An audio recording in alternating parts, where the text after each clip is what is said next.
Today is June 20th, 2025. Welcome back to my quiet life here in the mountains. It's been a while since we last spoke. Another full moon has come and gone, and the cold, rainy days of spring have slowly faded into hot summer afternoons. It's the end of June now, which means the wild roses are blooming all across these hills. And since my last video, almost a month ago now, my days have been filled with the slow, familiar routines of early summer. Back in the winter, when the snow was piled high and the nights were endless and dark, it was these moments that I dreamt about. These moments of early summer, when the nights are cooler and the days are hot. It just feels like I've been waiting all year for this, you know? Like I'm taking a big exhale.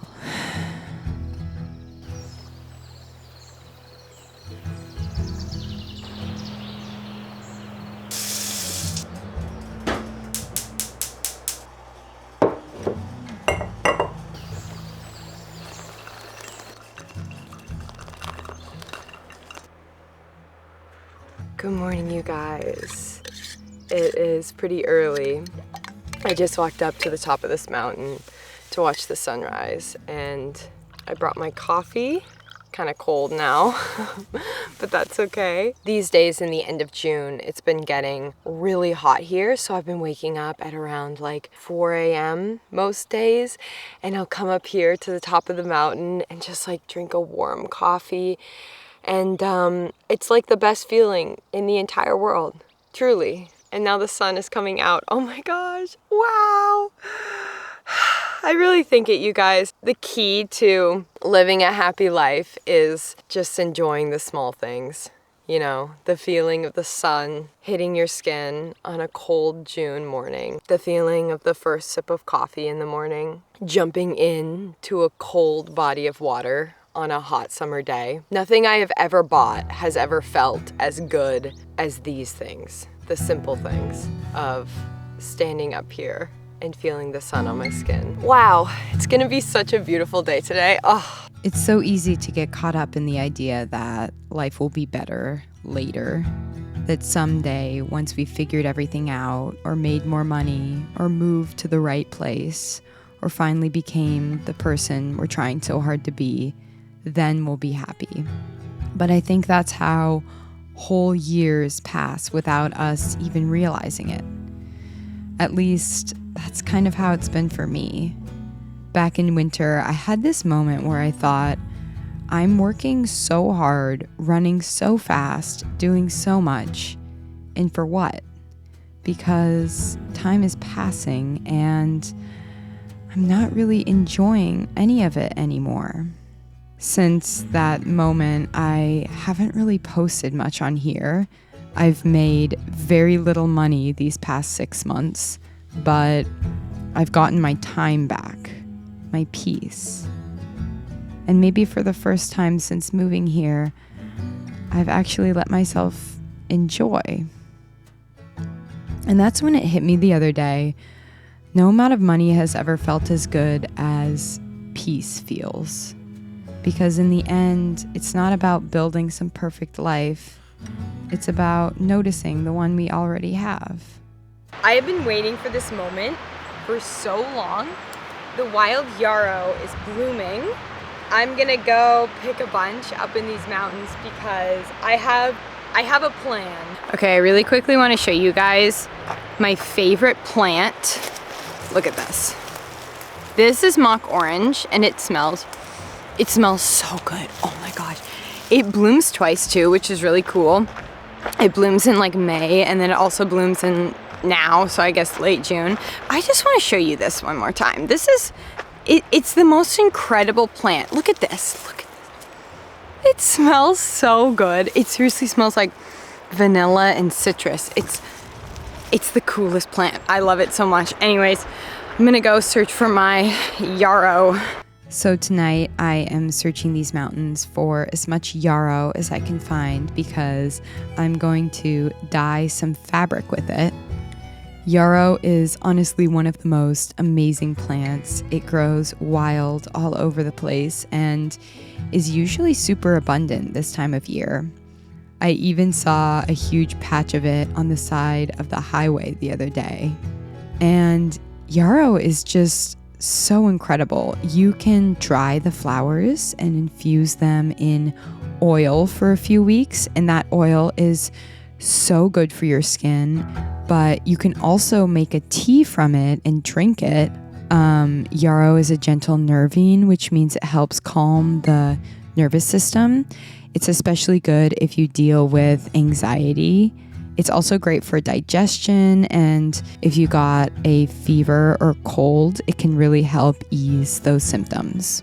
But today I am using it for dyeing, so I'm gathering as many flowers as I can and packing them into a pot, then filling it with water. When dyeing with flowers, you never want to bring the water to a full boil. It can damage the pigment, so I just gently simmered the pot for a couple of hours and then let it sit for a full 24 hours. While the yarrow was steeping, I cut all of the pieces I needed for the dress I'm making. If you remember from my last video, the white dress I made, I'm going to use the same pattern for this yarrow dress. Since making that dress, I've worn it almost every single day.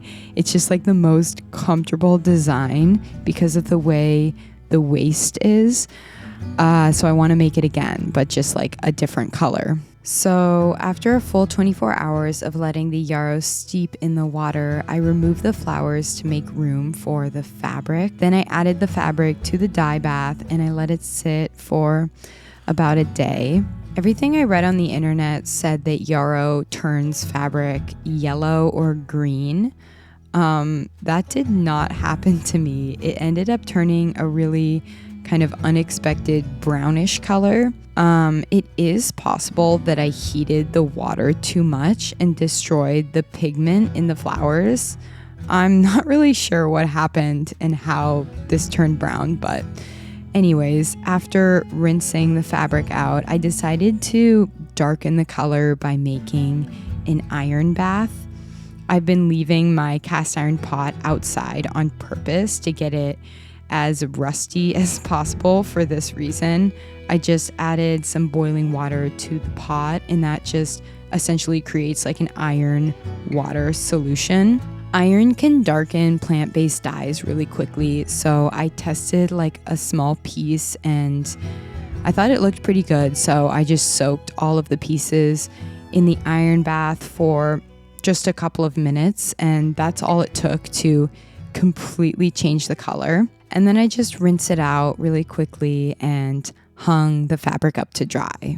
So I just hung up my fabric to dry. I did an iron bath and it turned into a very unique color of like slate brown, kind of like a grayish olive green.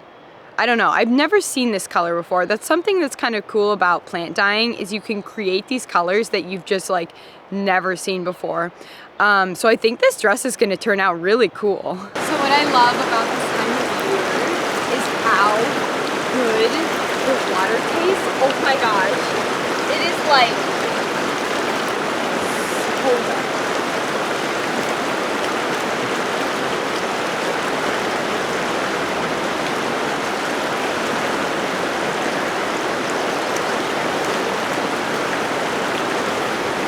By the way, don't drink river water. You can get really sick from it. So we've been building this house and it's been so dusty. Oh my gosh. So every day in like the afternoon, I'll just kind of come down here and like rinse off. And it feels so good. Oh my gosh.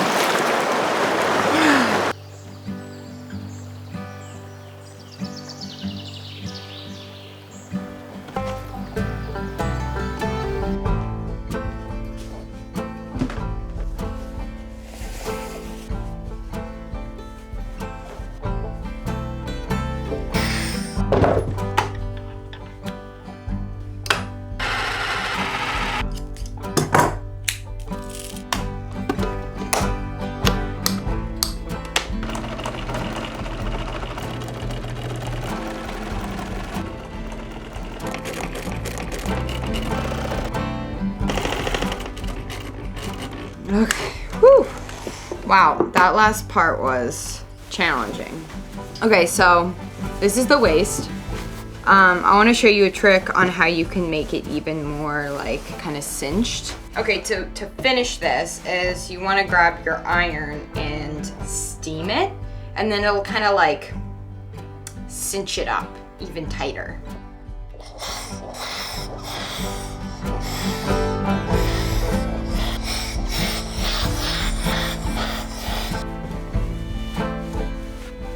Okay, so I just finished the last stitch on this dress. I really hope it fits. Kind of nervous about that. But I'm starting to really kind of fall in love with this color. Have you ever seen anything like this color? I mean, look at it. It's like a desert kind of sand color. I don't know. I actually really like it.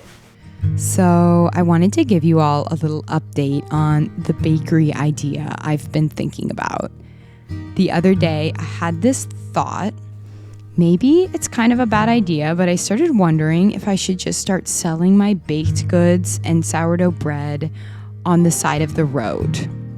I live in a pretty rural mountain town where there's not a lot of access to groceries, and I figured maybe instead of waiting until everything in my life is ready and perfect, I could just start small now. The only problem is, like I've said before, I don't have enough power in my house to run a bread oven, but there's a small cabin on the property and I might be able to set it up in there and bake from that space. The tricky part would be mixing the dough in my house and then transporting it to the other cabin to bake it. And I wonder if the complexity of that is even worth the hassle, you know? I think that my biggest fear is buying this kind of expensive bread oven, putting in all this time and money, and then no one actually buys the bread.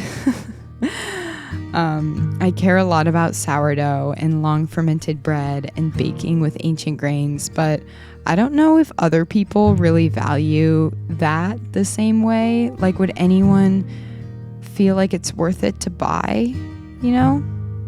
So how I was thinking of doing it was building like a little farm stand and just putting it out on the road and putting some stuff in there and seeing if people buy it. I don't know. What do you think?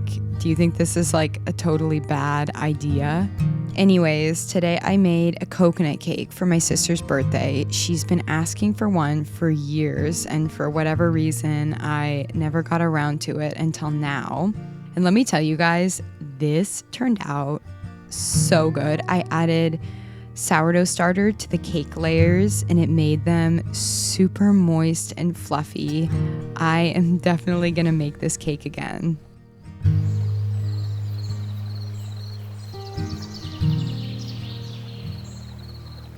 So today is the summer solstice, the longest day of the year, which means starting now, days will slowly start to get shorter. Something that I really love to do during the week of the solstice is to get into a bath seeped with wild herbs, which can be kind of a cleansing reset as we move into the next season. And right now, in my opinion, is the perfect time to kind of pause and reflect. We're exactly halfway through the year now. 6 months have passed since the winter solstice. And yeah, I guess maybe it's a good time to kind of look back on the intentions we set back in January, the things we wanted to change and do differently, and to ask ourselves, are we actually making those changes? Most of this year, I've been really working on slowing down. I used to run, literally run from place to place. If I needed a tool from the shed, I would run to go get it. If I forgot something in the garden or needed something like far away, I would just run there because I'd tell myself I don't have time to walk. But I think the running was kind of symbolic to how I felt on the inside. Like I had to constantly be doing, constantly be productive. And in a way, it was kind of true. In order to post a video every week to keep up with everything, I honestly did have to rush. But at some point, I had to ask myself, What is the point of all this stress? What is the point of running so fast all the time? Just like I mentioned earlier in this video, what was I really running toward? Because time was passing and I wasn't enjoying any of it. I was moving too fast to notice my own life. So since I've started slowing down, intentionally doing less, I've realized how valuable our time really is. Time is the one thing we can't buy. And it feels like everything around us is trying to take it. Our phones, our jobs, this constant pressure to do more, be more. But time should be the most precious thing we have, because once it's gone, it's gone. So yeah, I really do believe that time is worth more than money, because it's literally the only thing that we cannot buy more of. Nothing I've ever bought has felt as good as sitting by a river in the evening sun, just like basking. Or waking up early and drinking a coffee before the sun rises. Or the other day when my whole family got together and we just like hung out all day and laughed and sat by the river. And all of those moments were completely free. And I think it's easy to lose sight of that. For the past 4 years, I've had this idea that I had to work as hard as I possibly could so that I could save up and build a house, and then I would be happy. I told myself that the tiny house was too cramped, too difficult, but here I am, still in the tiny house, and somehow I feel totally different. Looking back, I can see how much life I missed by being so focused on the end goal. I don't regret the path I chose, but I do realize I'll never get that time back. I'll never get my 20s back. And I can say with certainty, living in a bigger house, I really don't think will make me any happier. Will it make my life easier? Probably. But happiness, I think that really comes from the inside. And no matter how far we go, no matter how far we run to, it's always inside of us. And I don't know, like right now, for instance, I feel better than I have in years. And nothing external has changed about my life. I'm still in the same house, living the same life. But I've changed. The way I see life has changed. So this is the elderflower soda that I made. We're gonna try it, but I'm a little scared to open it because it's been fermenting for like 2 weeks now. So I'm having Cole open it for me. I think you. Use both hands. Oh, yeah. Is it gonna be loud? I don't know. I don't know. Wait, I'm confused. I flipped it. Oh. Oh God, I was so scared. I was like, wait, there's like a blockage. Okay, let's try it now.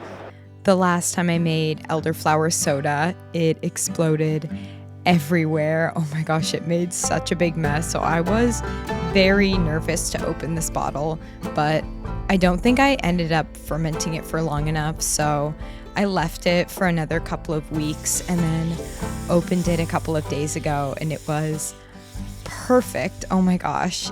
Elderflower is the most delicious thing, I think, it in the entire world. Like, I love it so much, and it grows wild all over the place. You guys can find it all over North America, and I think it's all over Europe too. It's so yummy. Oh my goodness. I brought it to my sister's birthday along with this delicious cake, and yeah, it was a really nice night.